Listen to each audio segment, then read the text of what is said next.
pastora y su servidor acordamos ponerle como título los 5 lenguajes del amor, que de alguna manera es con lo que se va a cerrar, de alguna manera es parte de con lo que vamos a redondear la enseñanza.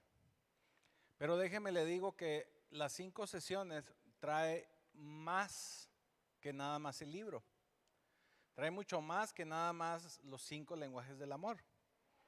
De hecho, mañana iniciamos la sesión y vamos a iniciar con unos temas muy padres.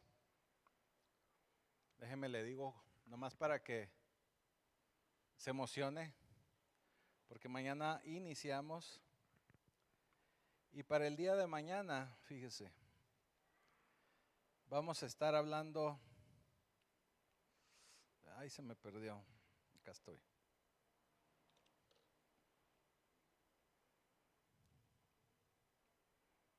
Téngame paciencia, Vamos a estar hablando acerca del método de aprendizaje. Vamos a estar hablando del compromiso. Y vamos a hablar de algo bien importante que es la empatía y tolerancia.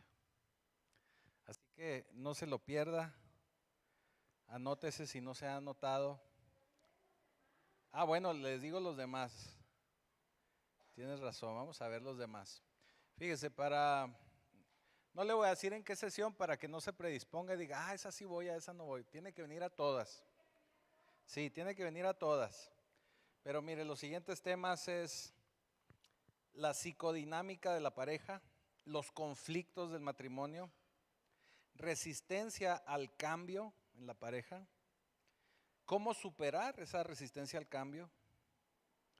Otro de los temas es el amor es una decisión. Ama aquello que no es digno. Tanque lleno, viaje feliz. Yo le hubiera puesto costal lleno, no se dobla, pero tanque lleno, viaje feliz.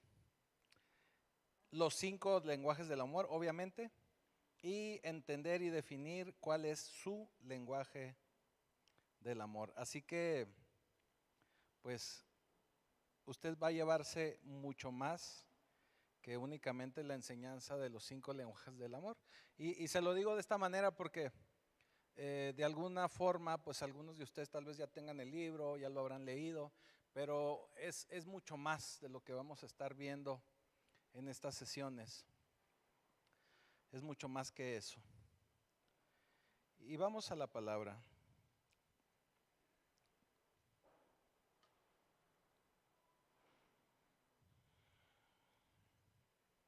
Vamos al libro de Efesios, capítulo 4. Efesios, capítulo 4. Y vamos a empezar a leer a partir del versículo 17. Se lo voy a leer en una versión actual, en una versión que se llama la Nueva Traducción Viviente, por si ve que lo que estoy leyendo es un poquito distinto a lo que va a ver ahí en pantalla.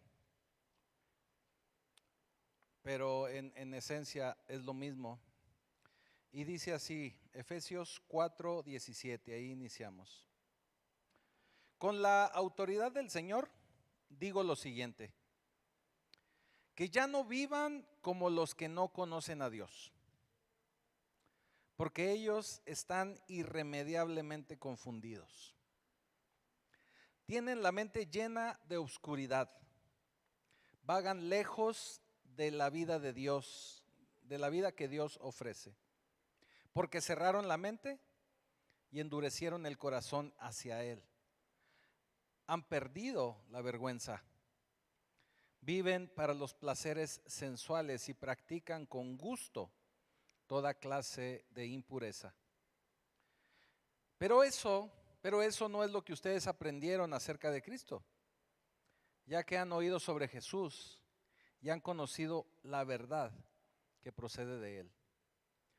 Desháganse de su vieja naturaleza pecaminosa y de su antigua manera de vivir, que está corrompida por la sensualidad y el engaño. En cambio, Dejen que el Espíritu les renueve los pensamientos y las actitudes. Pónganse la nueva naturaleza creada para ser a la semejanza de Dios, quien es verdaderamente justo y santo.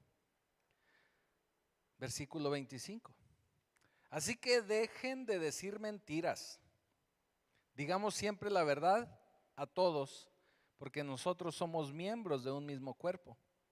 Además, no pequen al dejar que el enojo los controle. No permitan que el sol se ponga mientras siguen enojados, porque el enojo da lugar al diablo. Si eres ladrón, deja de robar. En cambio, usa tus manos en un buen trabajo digno y luego comparte generosamente con los que tienen necesidad.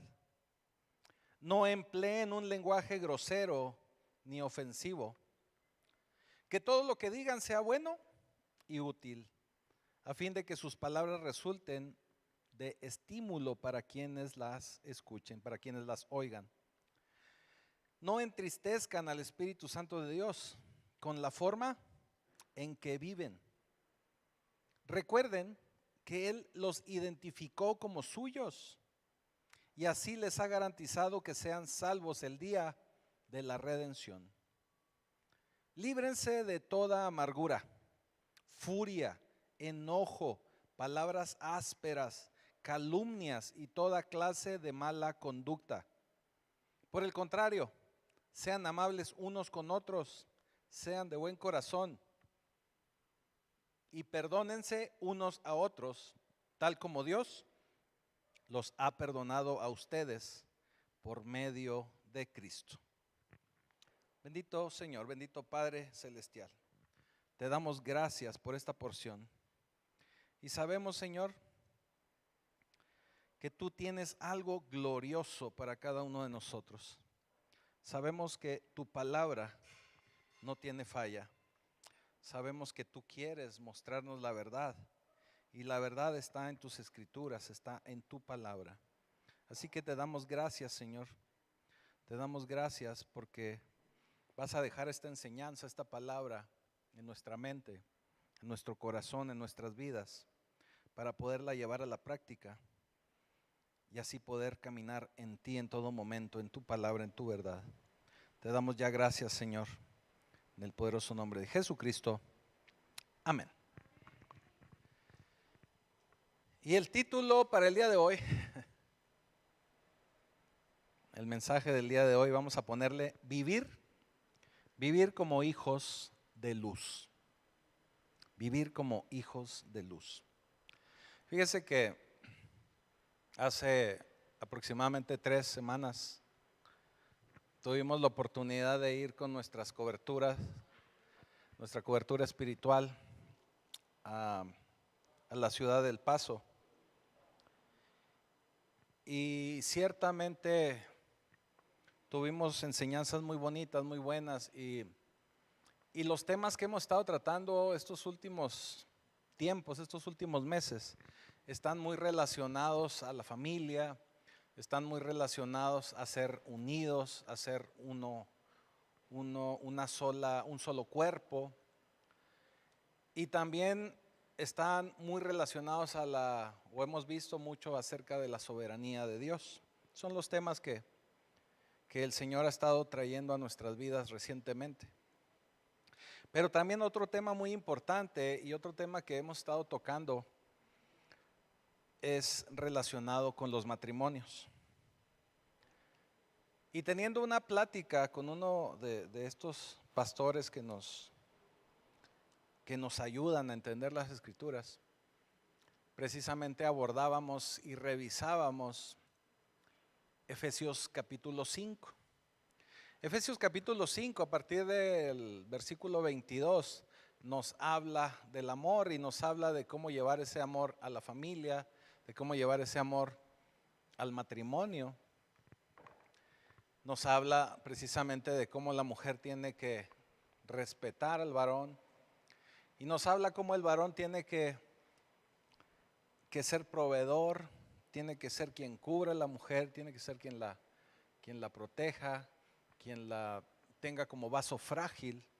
Y habla muy bonito acerca del matrimonio.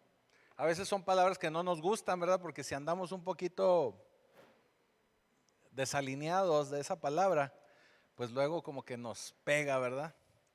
Y nos pega de lleno, tanto a hombres como a mujeres.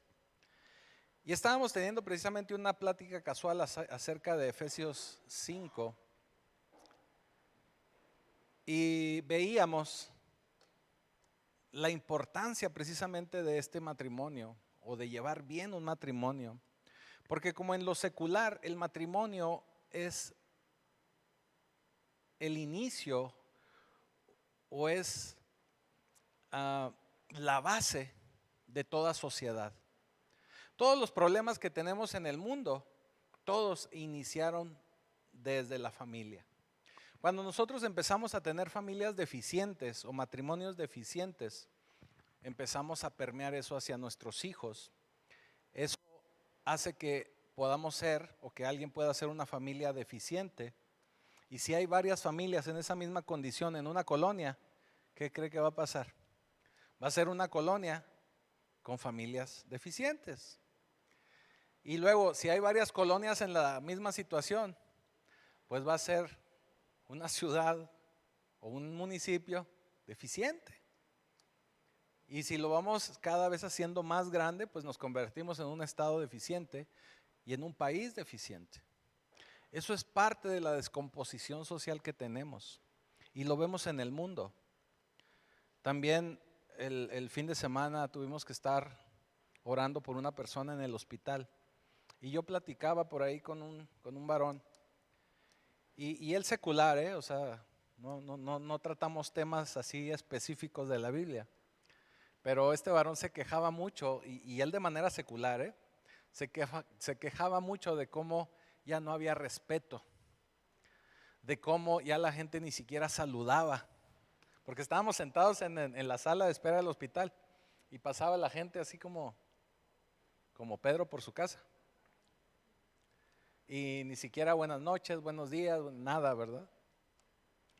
Y de esos pues se fue derivando a que como los chavos jóvenes, a veces va uno ya como persona un poquito más madura, digo yo sigo estando chavo, pero y le hablan a uno de usted, de tú, perdón, en lugar de hacerlo de usted, con respeto. Y usted dirá, es que eso ya quedó atrás, pero las buenas costumbres y el poder hacer las cosas adecuadamente, yo considero que eso no pasa o no debería de pasar de moda. Poder ser mejores personas, una mejor sociedad en lo general. Y es la base, el matrimonio, de que todos podamos crecer y ser personas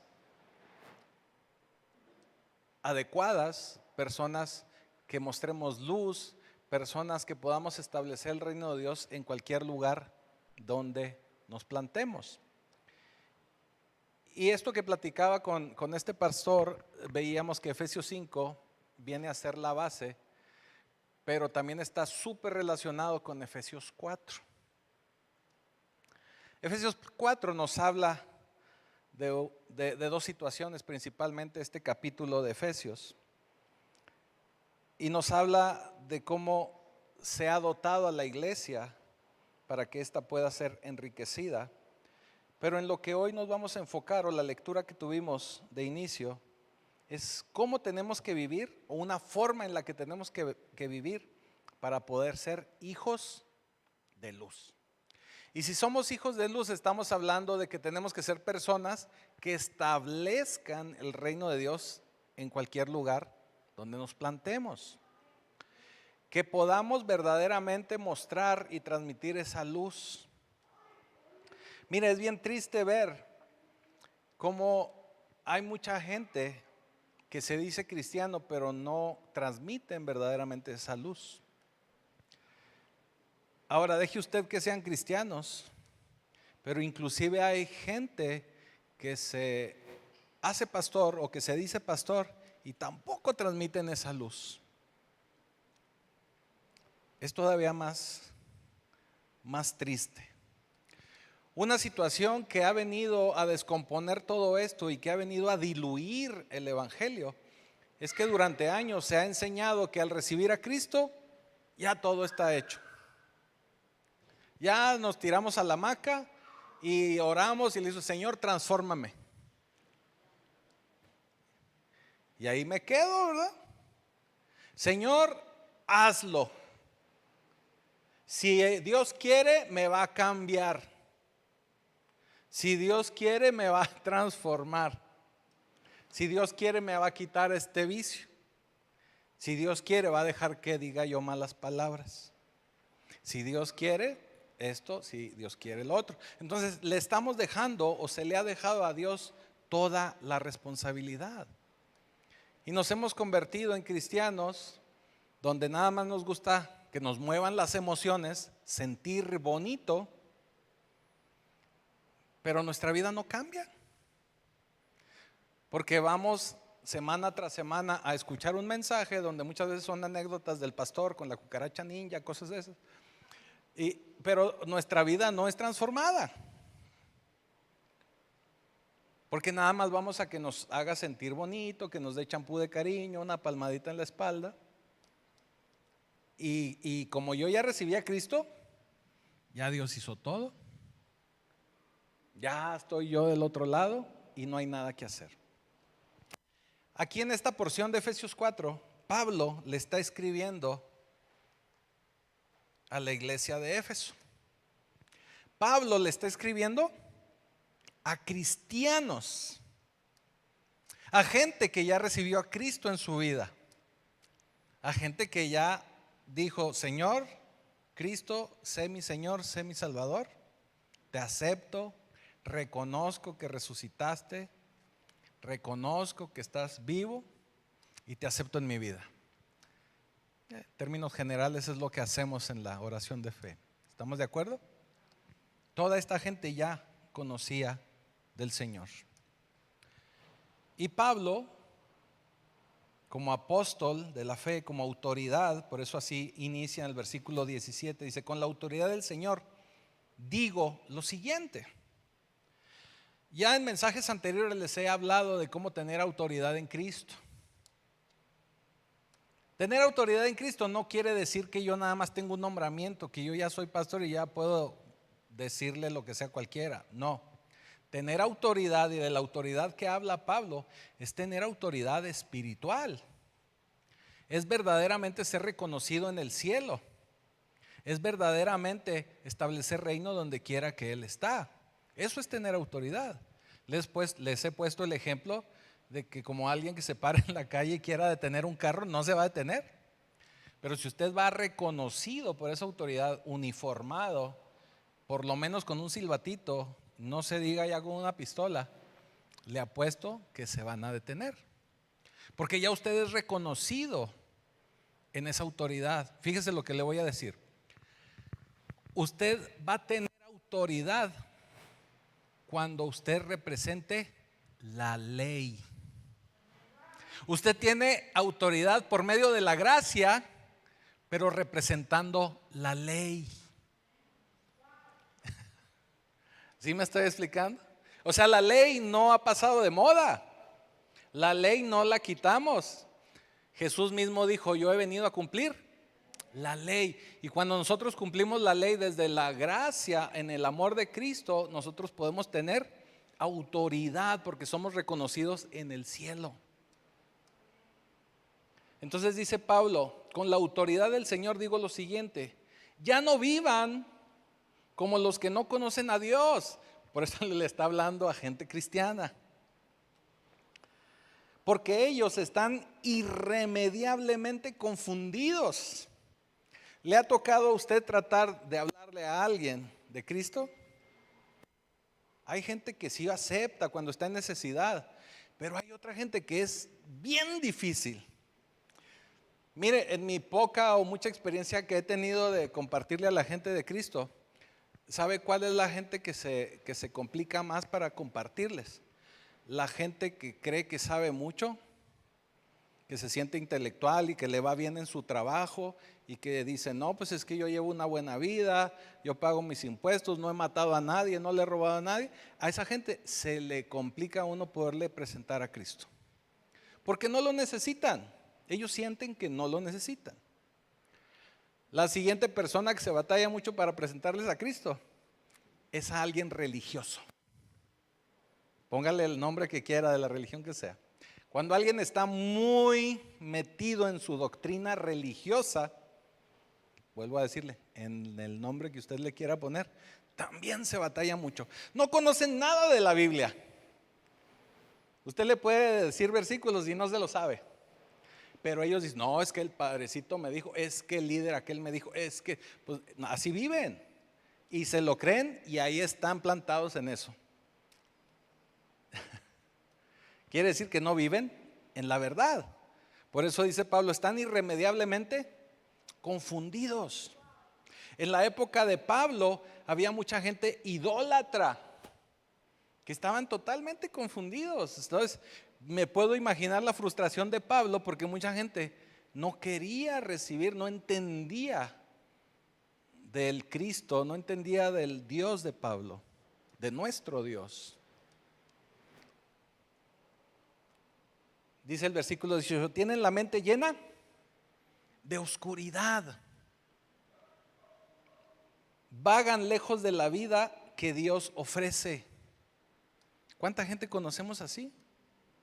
¿Cuánta gente conocemos que ni siquiera se quiere acercar, que ni siquiera quiere acercarse a Dios porque no quieren dejar su vida?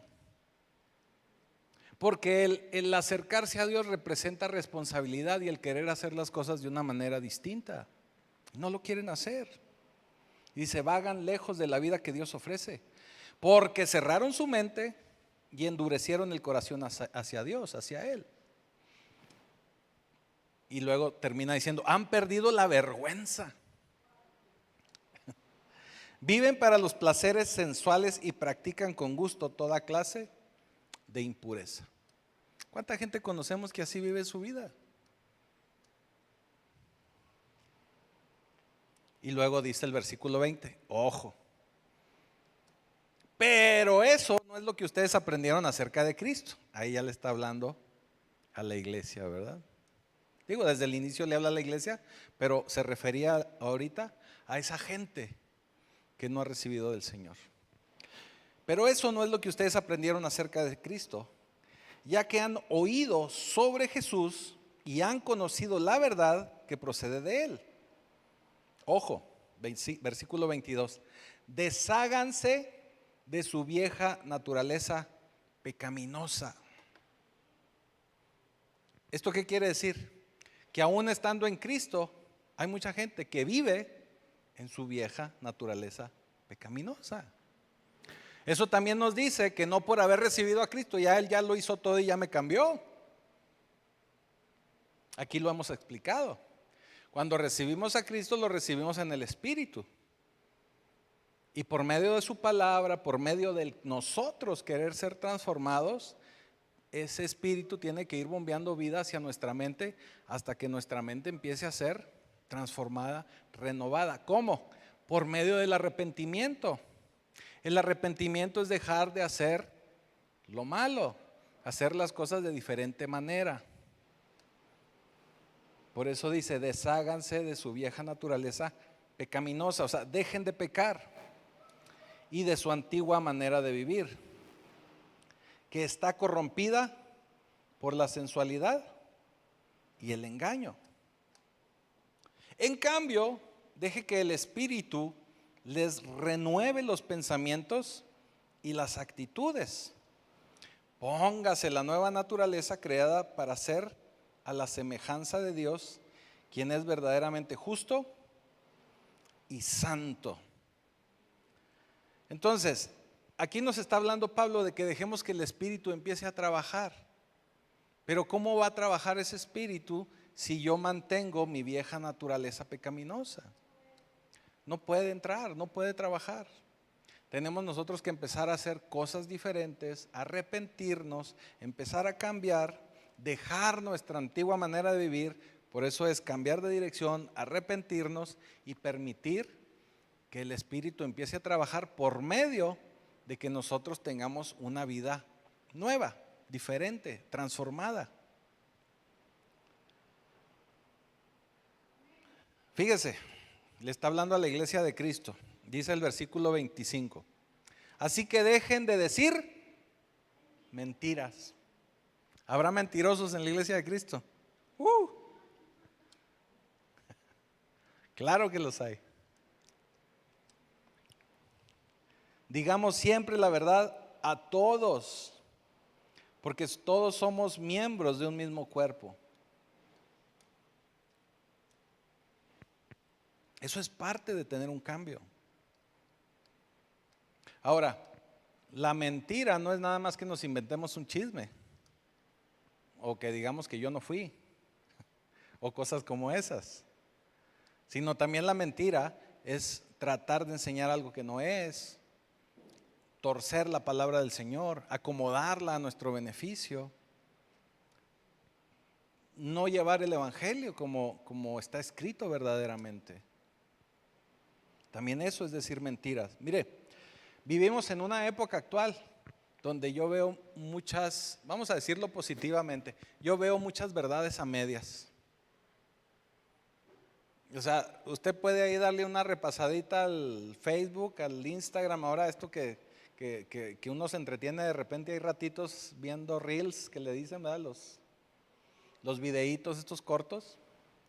Mucha gente habla de Cristo, mucha gente habla de Dios, pero lo habla de manera parcial, con verdades a medias o mentiras a medias. Mire, ahora que fue este fin de semana pasado el ataque a Israel,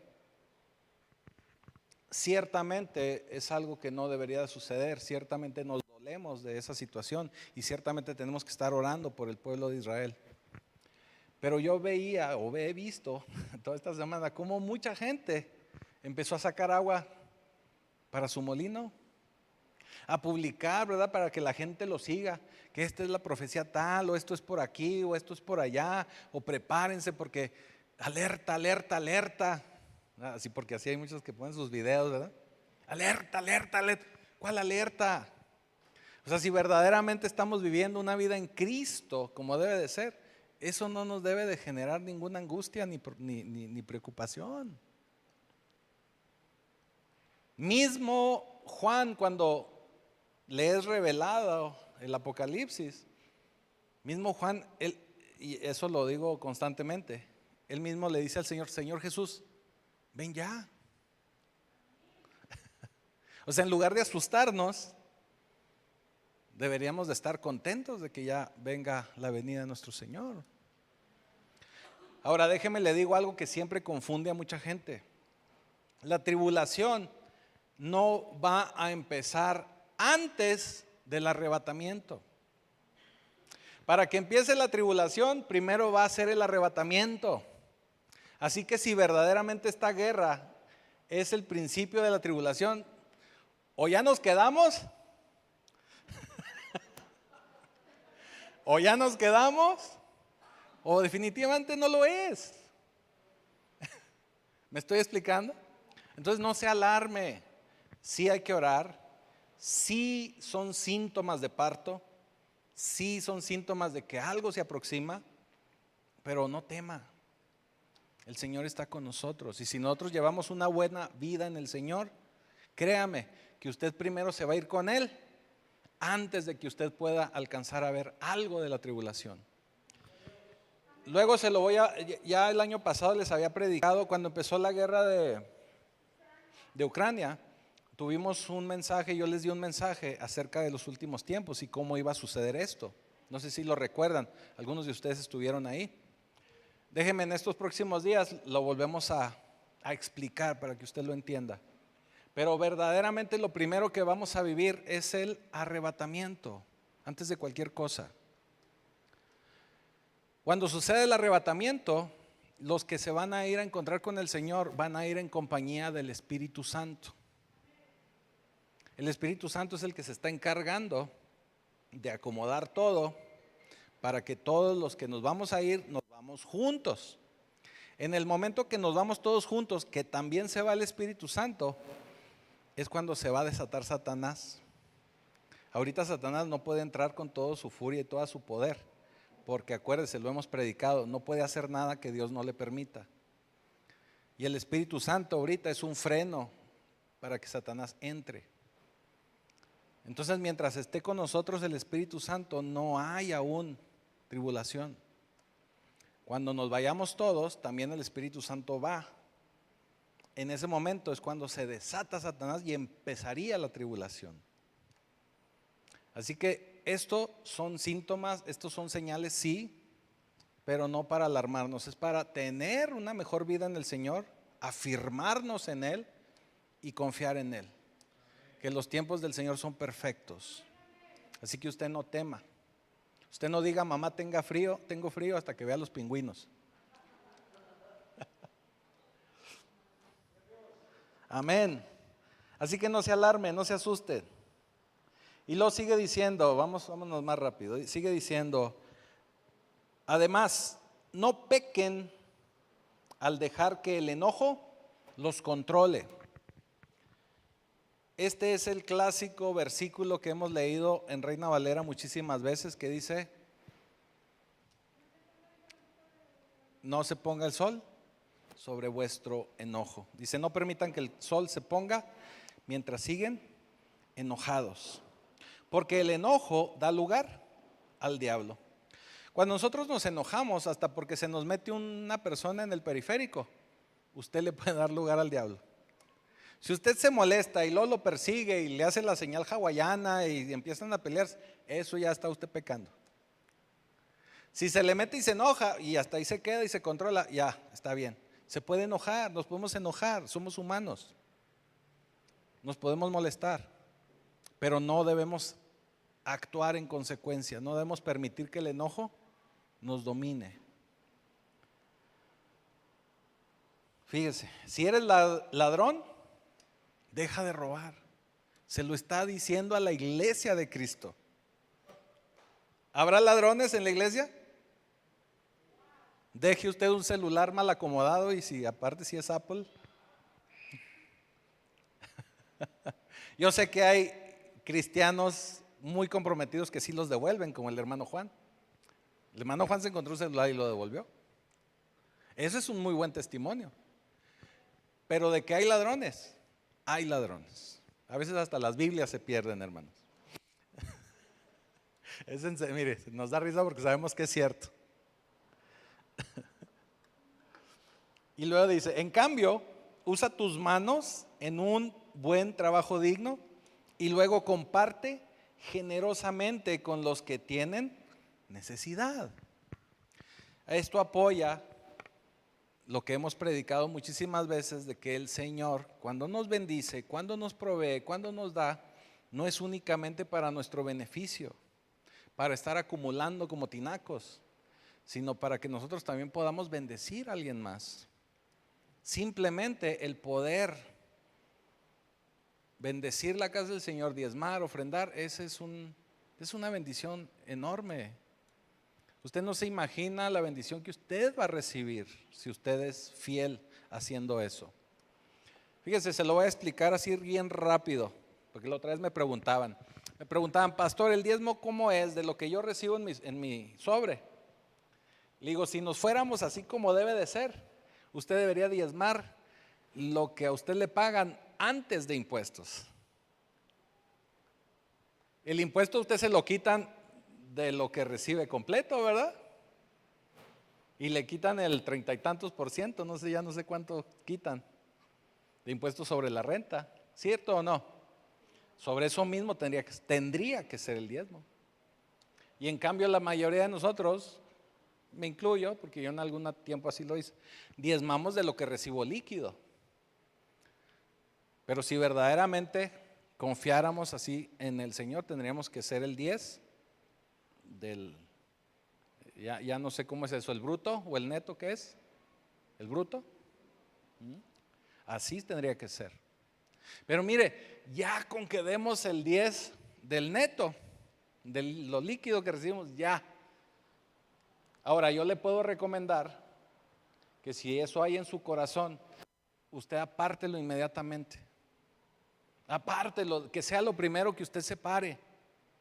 Porque si nos esperamos al final, luego al final ya pagamos aquí, ya pagamos allá y luego ya, ay, ya nomás me quedaron 100 pesos. Híjole, no, pues nomás doy 20. Digo, es una recomendación, ¿verdad? Que el Señor obre como usted lo sienta, ¿verdad? Pero así es, pero verdaderamente eso es para bendición del pueblo. Cuando usted diezma, eso es para que el 90% a usted le rinda. Ahora, el diezmo no es siembra, el diezmo es agradecimiento al Señor. Si aparte usted quiere sembrar, usted tendría que ofrendar. Aunque fueran 10, 20, ahí sí para que vea, la cantidad no importa.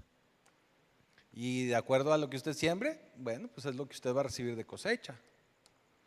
Es como si yo voy a sembrar 1 hectárea de frijol, pero nomás traigo 1 kilo, pues mi cosecha va a ser de 1 kilo. Pero si traigo 1 tonelada de frijol, ¿qué tal? Tengo asegurado una buena cosecha. Así es fácil viéndolo de esa manera. 29. No empleen un lenguaje grosero ni ofensivo. Que todo lo que digan sea bueno y útil, a fin de que sus palabras resulten de estímulo para quienes las oigan. Ciertamente, pues de alguna forma no hablamos groseramente en la iglesia.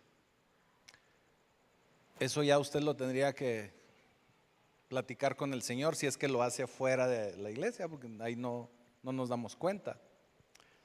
Pero lo que sí a veces sucede es que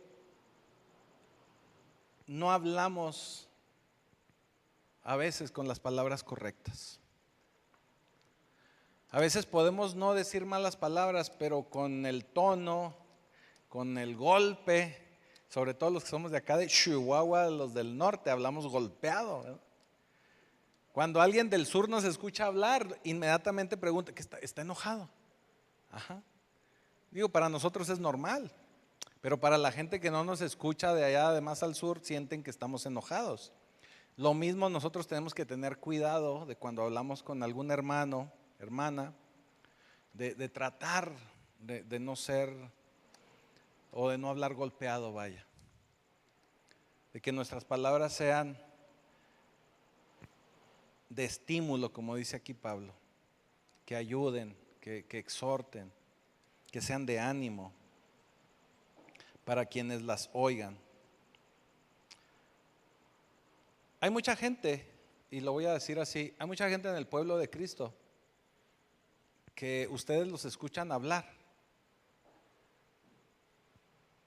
y dice, pues que esta persona nunca se equivoca a la hora de hablar, porque hablan muy bonito y hablan muy suavecito y hablan muy dócil. Pero a veces el problema es que aún así, de esa manera, hablan y predican el evangelio. Y yo les decía el otro día, hay mucha gente que por no ofender a las personas, ofenden a Dios. Porque, ¿mande? No escucho, perdón. Por no confrontar, exactamente. Hay gente que por no tratar de corregir o confrontar una situación, lo dejan así como está, o lo maquillan, o lo dicen muy suavecito, y la gente no se corrige. Entonces, en lugar de confrontar a la persona, terminamos quedando mal con Dios. Por no ofender a las personas, terminamos ofendiendo a Dios. Y eso es lo que ha hecho que el evangelio cada vez sea más suavecito, más diluido, más en la emoción, para que la gente se vaya contenta. No vaya a ser que se sienta ofendida y el próximo domingo ya no venga. No vaya a ser que se sienta ofendido y ya no diezme o ya no ofrende. Es la verdad.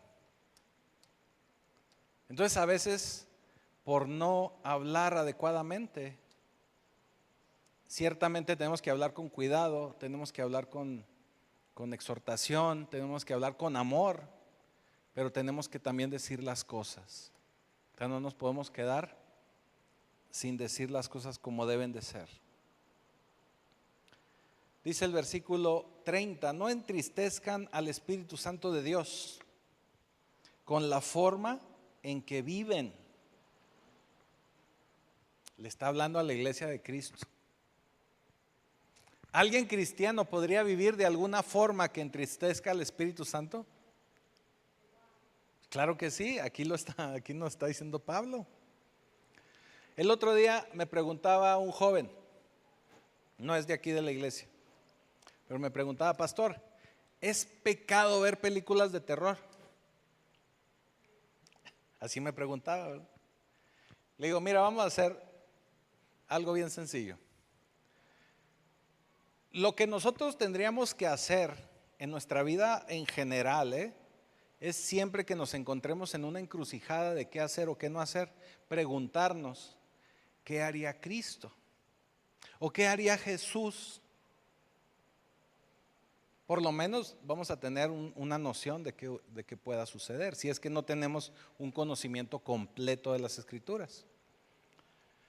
Entonces ahí la pregunta, o le contesté yo con esta pregunta: si Jesús estuviera aquí contigo, ¿tú lo invitarías a sentarte junto a ti a ver una película de terror?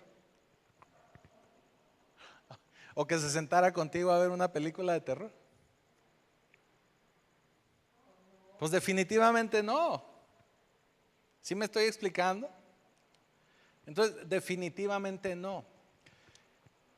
Una película de terror tiene una implicación espiritual muy grave. No me voy a meter ahorita en ese asunto, pero tiene una implicación muy grave. Cuando una persona teme o le da miedo, es lo contrario a la fe. Cuando una persona se asusta, normalmente lo que hacemos es hacemos algo como eso, ¿verdad? Aspiramos. Y cuando hacemos eso, espiritualmente da lugar a que puedan llegar demonios a nuestra vida, que es algo similar a lo que hacemos cuando somos bautizados y recibimos el Espíritu Santo, volvemos a nacer. ¿Está de acuerdo?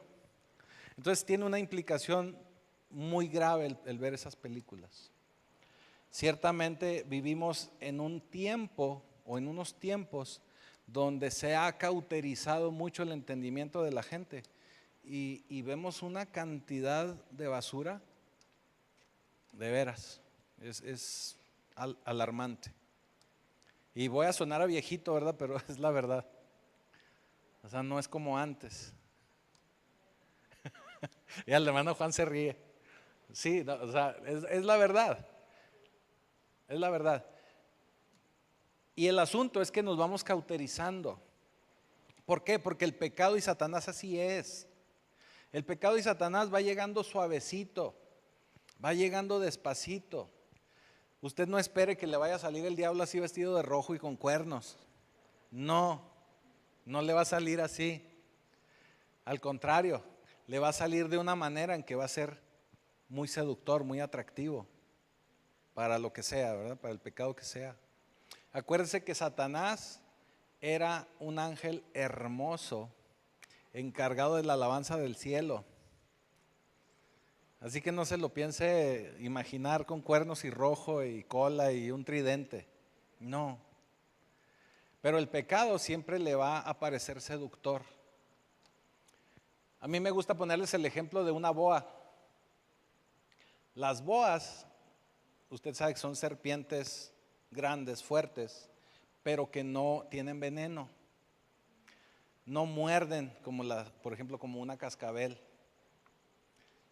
Y muchas boas o mucho tipo de serpientes de este tipo parecen ser inclusive inofensivas y parecen ser muy atractivas para mucha gente que las tiene inclusive de mascotas. ese tipo de serpientes lo que hace es que primero se gana la confianza de usted. Primero, de cualquier presa, ¿verdad? De la presa que quiera conseguir, primero se gana la confianza. Y luego se va enredando poco a poco. Ellas mismas se mueven así, se mueven lento. Y se va enredando poco a poquito. Cuando ya tienen a su presa bien agarrada, cada vez que la presa hace una exhalación, la boa hace una apretadita. Porque empieza a acoplarse a su ritmo respiratorio. Entonces usted hace, así respiramos, ¿verdad? Dijo. Entonces cada vez que nosotros exhalamos, la boa aprieta poquito. Y luego no inmediatamente lo vuelve a hacer, lo deja usted ahí que se acostumbre y vuelve a apretar otro poquito.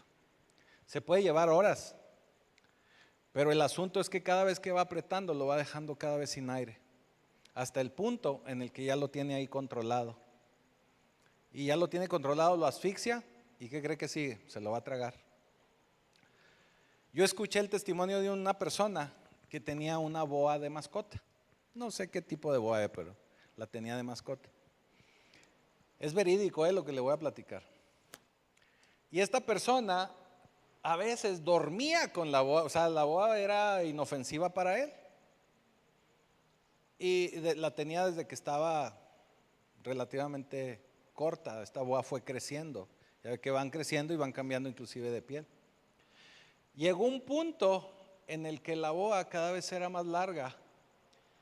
Y esta persona empezó a ver una actitud muy rara en la boa, porque cuando él estaba acostado así en la cama y que estaba así dormido, de repente despertaba y veía veía la boa, eso es más peligroso, y veía la boa acostada así en un lado, estirada toda. O sea, estirada desde los pies de la cama hasta acá, ¿verdad? Y no fue una vez, fueron varias veces la que se la encontró así. Entonces, en una de esas revisiones que la llevó al veterinario, quien se la revisaba, le dice, oiga, es que estoy viendo que la boa últimamente amanece así, ahí junto a mí. Y ya tiene varios días que no come. ¿Por qué? Y le dice el veterinario, es que amanece estirada porque se está midiendo a ver si alcanza a tragárselo.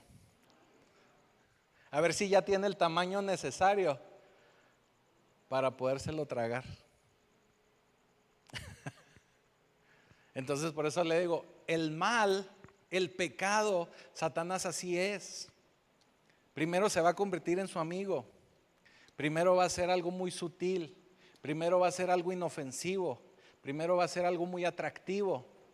Pero poco a poco se va a ir metiendo hasta que ya se lo va a tragar. Así es esto. Yo por eso le digo que el pecado es como la ley del tamal que yo les platico. Cuando usted está a dieta ahora que ya vienen los tamales de diciembre y le ofrecen el tamal, si usted se come el primero, ya estuvo que se comió la docena. Pero si al primer tamal le dicen, no, muchas gracias, ya la hizo, ya evitó el pecado. El problema es cuando lo suavizamos y decimos, no pasa nada. Ay, es que ya esto es de viejitos. Eso no es cierto. Eso es muy religioso. ¿Qué tanto es tantito? Al cabo el Señor me va a perdonar, me arrepiento y ya mañana me perdona. Son frases que usamos. Y sí puede ser que al principio sea algo muy tranquilo y muy leve. Pero si no entendemos y cada día vamos escalando, esto se vuelve en un problema aún mayor. Así que no entristezcan al Espíritu Santo con la forma en que viven. Recuerden que Él los identificó como suyos. Tenemos que recordar que nosotros hemos sido sellados. Hemos sido sellados para el Señor, estamos apartados. Y así les ha garantizado que serán salvos el día de la redención. Ojo, vamos con los últimos dos versículos. Dice, líbrese de toda amargura. ¿Habrá amargura en el pueblo de Cristo? Bastante, ¿verdad? Furia, también. Enojo, palabras ásperas que ya ahorita veíamos hablar adecuadamente, también. Calumnias, o sea, chismes. Fíjese que hablando específicamente de los chismes es algo muy común en muchas congregaciones. Aquí ya no. Gracias a Dios. Pero es algo muy común en muchos lugares y la gente lo ve como normal. De veras. Entonces yo les digo, también la calumnia es pecado. Y a veces lo vemos como algo estandarizado, como algo normal, como un deporte ahí de la iglesia. No, no es deporte, es pecado. Y luego dice, y toda clase de mala conducta. Toda clase de mala conducta. O sea, tenemos que librarnos de todo eso. Vuelvo al punto que les decía hace un momento cuando iniciábamos. ¿Por qué nos dice Pablo que nos libremos de eso? ¿Que no el Espíritu Santo ya hizo todo? ¿Verdad que no? Ahí lo dice. Y yo sigo escuchando mucha gente que aún así lo predica y dice, no, es que ya estamos del otro lado. Es más, acaban de recibir a Cristo la semana pasada y dicen, no, ya tengo la mente de Cristo.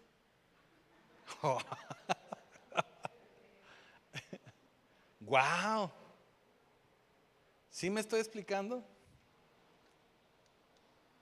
Líbrense, dice Pablo, de toda amargura, furia, enojo, palabras ásperas, calumnias, toda clase de mala conducta. Y por el contrario, sean amables unos con otros, sean de buen corazón, perdónense unos a otros, tal como Dios los ha perdonado a ustedes por medio de Cristo. El perdón es algo sumamente importante. Ya lo veíamos también cuando vimos el Padre Nuestro, cuando vimos el desglose, ¿recuerda del Padre Nuestro? Que decía, y perdona nuestros pecados como nosotros perdonamos a los que nos ofenden. Para Dios el perdonar es algo primordial, algo básico, algo muy importante. Ya pasen los chicos de la alabanza, por favor, porque nos vamos a ir temprano a los molletes. El perdón es sumamente importante, sumamente importante. Tenemos que perdonar. Por eso aquí nos dice, sean amables, de buen corazón y perdónense. Aquí Pablo lo que nos está diciendo es que aún en la iglesia de Cristo hay gente que no se perdona. Hay gente que no se perdona.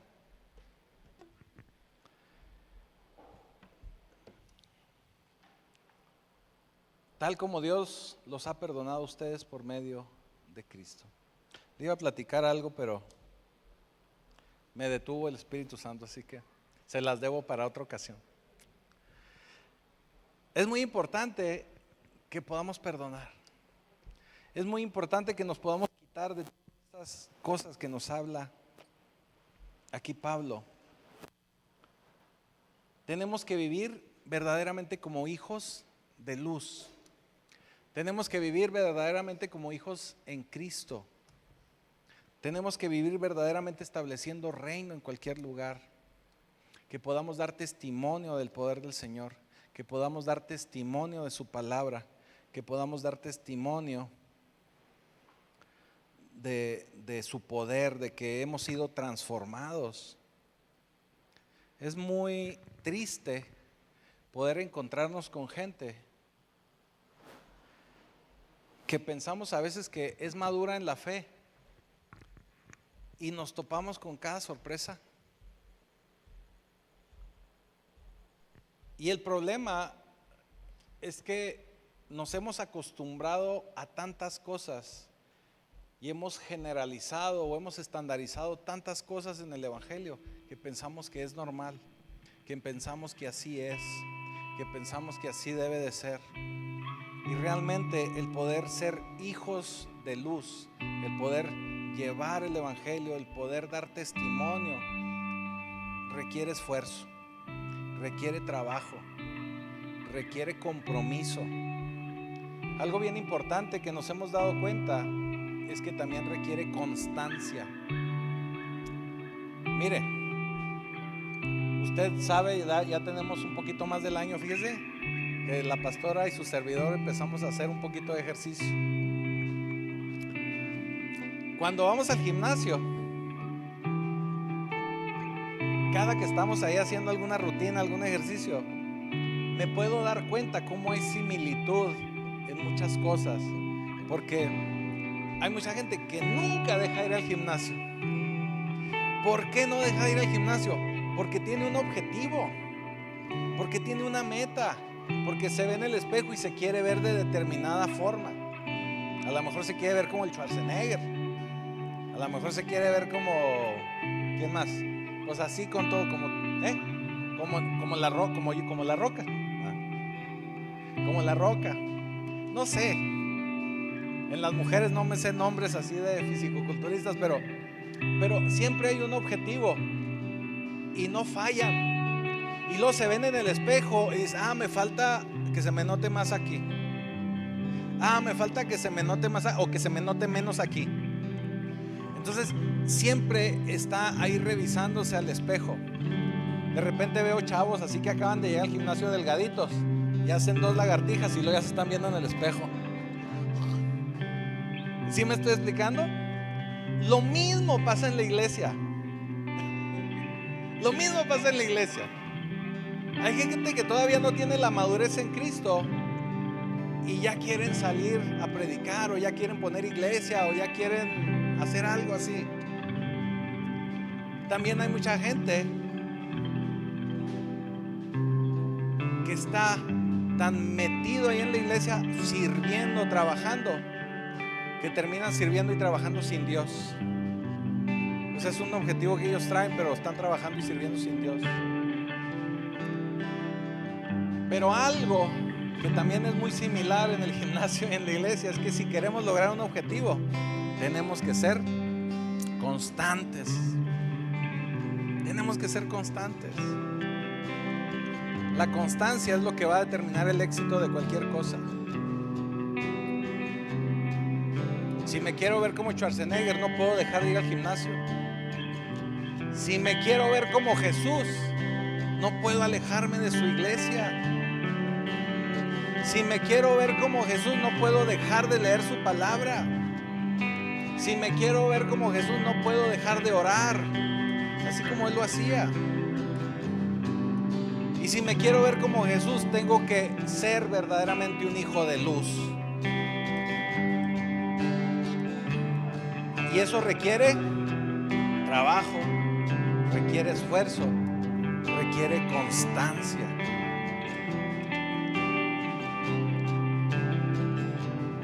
Mire, hemos emprendido algunos proyectos y siempre el principal talón de Aquiles es la constancia. Yo en alguna ocasión, y ya desde hace varios años, siempre que alguien se acerca a decirme, pastor, es que quiero servir, yo le digo, bueno, pues lo primero que tienes que hacer es venir. Porque hay mucha gente que se acerca y quiere servir, pero yo nunca lo veo.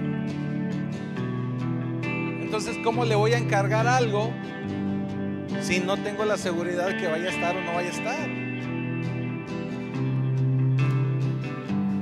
En aquel entonces el Señor me decía, tienen que estar dispuestos y disponibles. Porque mire, el cementerio San José, el Colina, todo, están llenos de muchas muy buenas intenciones, de mucha disposición, pero poca disponibilidad. Porque sí hay mucha gente que quiere servir, mucha gente que quiere colaborar, mucha gente que quiere hacer, pero cuando se le pide hacer, venir, no están disponibles. Y usted me va a decir que tiene que ver con lo que acabamos de ver de la palabra. Tiene que ver que seamos constantes en buscar del Señor. Tiene que ver en que seamos constantes en buscar de Él. Tiene que ser en que seamos constantes en orar, en leer las Escrituras, en hacer el bien a los demás, en colaborar, en servir. Tenemos que ser constantes. Y tenemos que estar dispuestos para servir al Señor y disponibles para servir al Señor. Así que vamos a orar.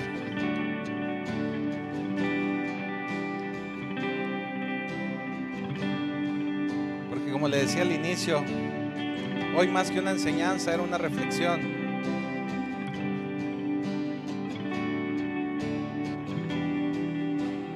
Bendito Señor, bendito Padre Celestial. Te damos gracias porque tú nos has llamado a nosotros, no nosotros a ti. Te damos gracias porque tú eres quien nos ha sellado para ti, quien nos ha apartado. Pero ayúdanos, danos la fortaleza, danos la motivación para parecernos cada día más a tu Hijo Jesucristo.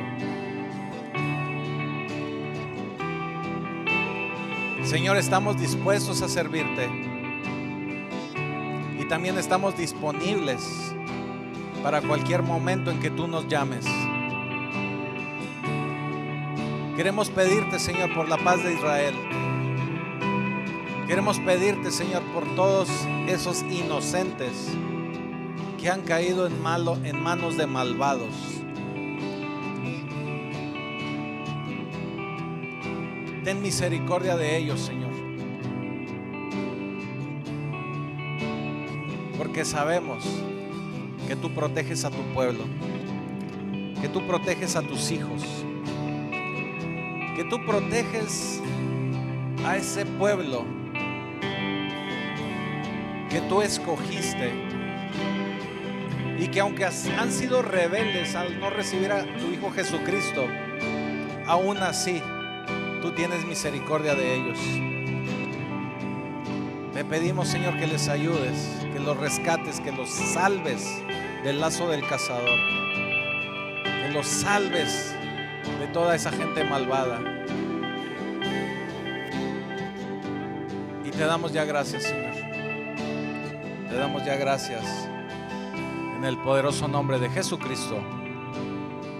Amén.